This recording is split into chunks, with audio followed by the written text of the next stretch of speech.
السلام عليكم ورحمة الله وبركاته. حياكم الله في قناتكم بايك ستوري حكاية دباب.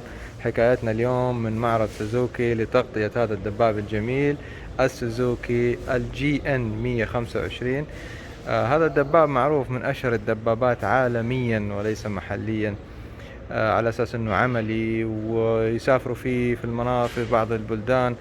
إن شاء الله في آخر المقطع بترك لكم صور كذا للدباب، كيف يسافروا فيه وكيف يركبوا له عفش وكيف يركبوا له شنط.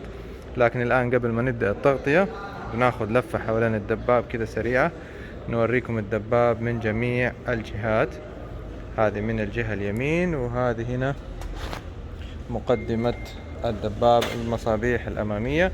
وإن شاء الله الآن كذا بنعطيكم تغطية تفصيلية ونقول بسم الله. زي ما عودناكم بتكون التغطية من بداية الدباب من الكفر الأمامي وحتى نهاية الدباب.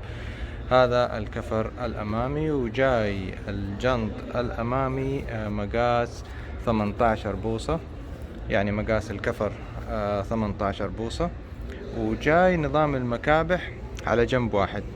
تذكروا كنت أقول لكم في المقاطع السابقة إنه الدباب لما يجي القماشات على الجنبين يكون الدباب من الدبابات القوية، لكن هذا الدباب يعني 125 سي سي، 13 حصان، فما يحتاج إنه يكون نظام المكابح جاي على الجنبين. هذا الكليبر هنا، هذا لي الزيت، أنا أحب أقول التفاصيل أنتوا عارفين. وهذا الرفرف حق الكفر الأمامي جاي باللون يعني نيكل، لون فضي لامع نيكل. والمساعدات من الخارج جاي باللون الفضي. هذا هنا الدباب من الأمام، هذا المصباح الأمامي، هنا شعار سوزوكي، وجاي هنا عواكس باللون البرتقالي.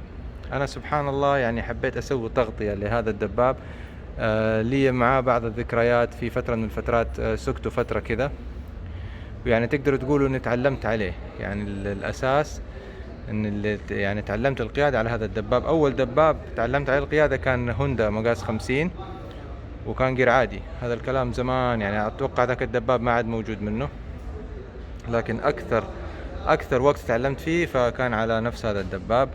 لذلك إن شاء الله كذا الآن بنسوي له التغطية ونكمل مع بعض باقي المواصفات. بالنسبة للجنط لهذا الدباب الجميل، الجنط مصنوع من الألمنيوم، هذا ألمنيوم، فهذا شيء جميل يعني يساعد إنه في المسافات الطويلة إنه الجنط ما يحتر، يعني ما يسخن، بعكس لو كان حديد بتلاقي طبعا الجنط بيحتر مع الخطوط الطويلة بيسخن. الآن إن شاء الله بنتكلم عن المحرك، وبعد كده بنبدأ بباقي التفاصيل. بالنسبة لمحرك هذا الدباب الجميل، طبعا جاي 1 سلندر 4 ستروك، والقدرة الحصانية 13 حصان.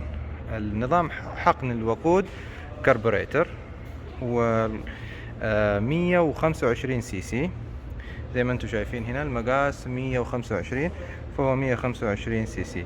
نظام التبريد طبعا زي ما انتم شايفين ما في راديتر، لا راديتر زيت صغير ولا راديتر موية كبير، فنظام التبريد هوائي. تعرف على طول لما ما تحصل راديتر انه نظام التبريد هوائي. وغالبا الدراجات النارية اللي يكون فيها نظام تبريد هوائي تلاقي فيها هذه الشفرات، شايف هذه، وتعرف على طول انه نظام تبريد هوائي. لو حصلت مثلا راديتر صغير هنا بدون مروحة، يكون صغير كذا، حتى البايبات حقته تكون صغيرة، تعرف انه هذا تبريد هوائي مع زيت. لكن هذا فقط تبريد هوائي. والدباب جاي جير عادي 5 تعاشيق. هذا مقود الدباب، هنا المراية جاي على شكل دائرة. هذا المقود من الناحية اليمين، تشغيل الكتروني، هذا هو الدباب يشتغل من هنا. وهنا تشغل مصابيح وتقفلها. هنا طبعا عندك الفرامل الأمامية، هذه هي. هذا حق الزيت للكفر الأمامي. وهذه عدادات الدباب، جاي عدادين RPM وعداد سرعة. بالنسبة لسرعة الدباب القصوى 105 كيلو، يعني هنا مكتوب 120، لكن رسميا حسب المواصفات الرسمية في المواقع، وحتى تقدر تشيك موقع سوزوكي، السرعة القصوى 105 كيلو. تشغيل مفتاح، هذا هو هنا.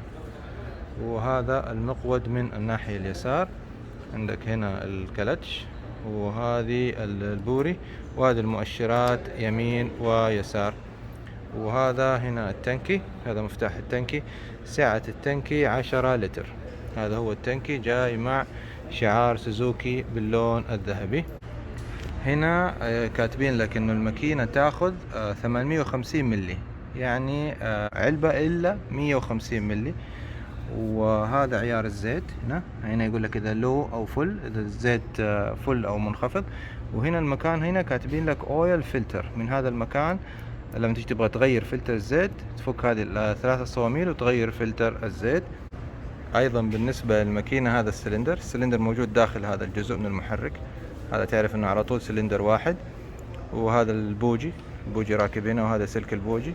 وهذا هنا مخرج العادم. انا تعرفون احب التفاصيل الميكانيكية. شوف هذا مخرج العادم، هذا كذا ماشي مع الاكزوست ورايح اخر شيء على الشكمان. هذا عندك السنادة القدم اليمين، الله يكرمكم.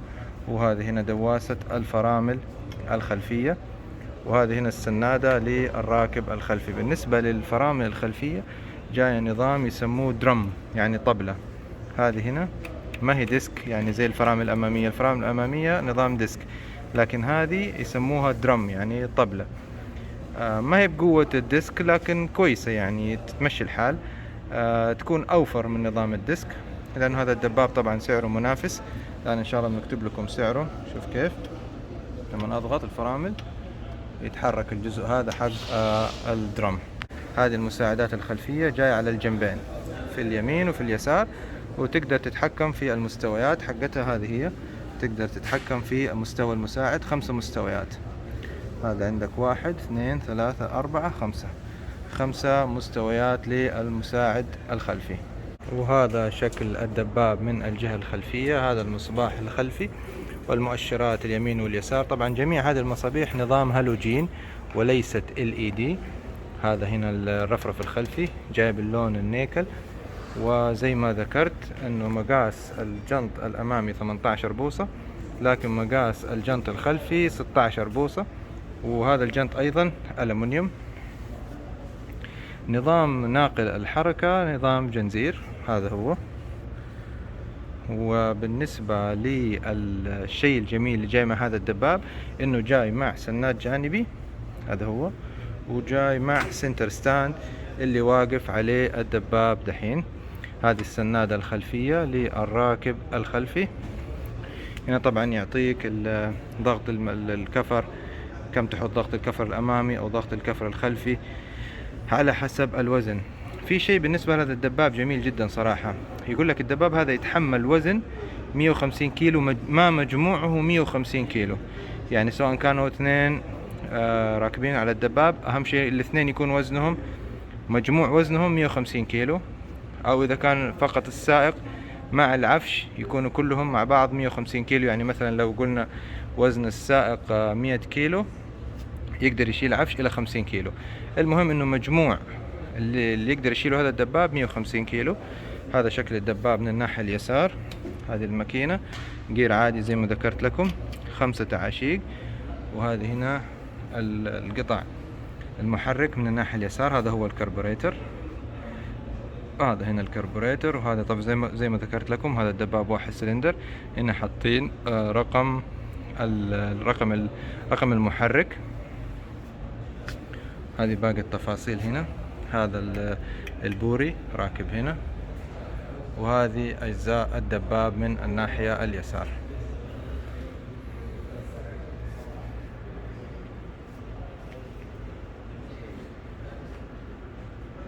بالنسبة لارتفاع المقعد، ارتفاع المقعد عن الأرض 73 سنتي. وطبعا هذا ارتفاع ممتاز وجميل جدا ويصلح لجميع الأطوال. يعني يصلح لطول 165 160 170 175 يسوق وهو مرتاح إن شاء الله.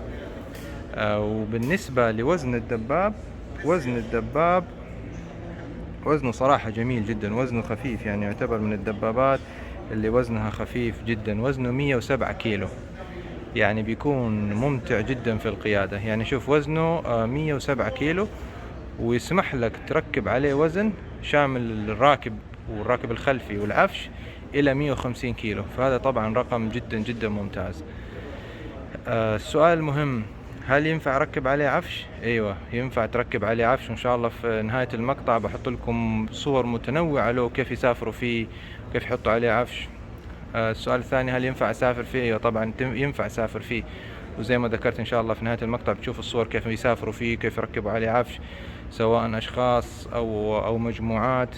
حتى في بعض الدول تستخدمه يعني في الاستخدام الرسمي للدولة، فيعتبر من الدبابات العملية جدا، يعني اللي تستخدمها الناس في يعني أشياء كثير. حتى في ناس يركبوا له الشنط الخلفية هنا، يستخدموه في نقل أو في المواصلات أو شيء زي كذا. هذه هي هنا المواصفات من الوكيل. هذا طبعا الموديل اللي شرحت عليه، هذا موديل 2021. هنا حاطين الماكينة والتشغيل والأشياء هذه كلها ذكرتها، ونوع النقل والقماشات الأمور هذه. السعر الأساسي 4850، عليه ضريبة تقريبا 700 ريال، يعني السعر 5500. والآن إن شاء الله بحط لكم السعر بالدولار. هذا هو كذا، نلقي نظرة أخيرة على الدباب. هذا الدباب من الجهة الخلفية. الكفر يعتبر جميل صراحة، يعني الكفر ما يعتبر يعني كفر أوف رود، يعني لا أحد يفكر مثلا يخرج في الدباب أوف رود. هو ينفع تسافر فيه أيوة، لكن ما ينفع مثلا تدخل فيه مناطق وعرة جدا. هذه فائدة الستاند اللي في الوسط، انك ترفع الدباب وتسوي تنظيف للجنزير او تسوي تشحيم للجنزير. ان شاء الله لا بس ان شاء الله بسوي لكم حلقة كاملة عن هذا الموضوع، انك كيف تشحم الجنزير وكيف تنظفه حتى لو ما عندك سنتر ستاند. ان شاء الله بسوي حلقة خاصة لهذا الموضوع. لكن زي ما ذكرت ينفع تسافر فيه ايوه، لكن ما تدخل مناطق يعني مرة وعرة، يعني يكون فيها رمال كثيفة او طين او صخور، لا هو ما هو مخصص لهذه الامور. وكانت هذه تغطيتنا لهذا الدباب الجميل، وإن شاء الله نشوفكم في تغطيات قادمة أجمل وأوسع وأشمل بإذن الله، وفي رعاية الله.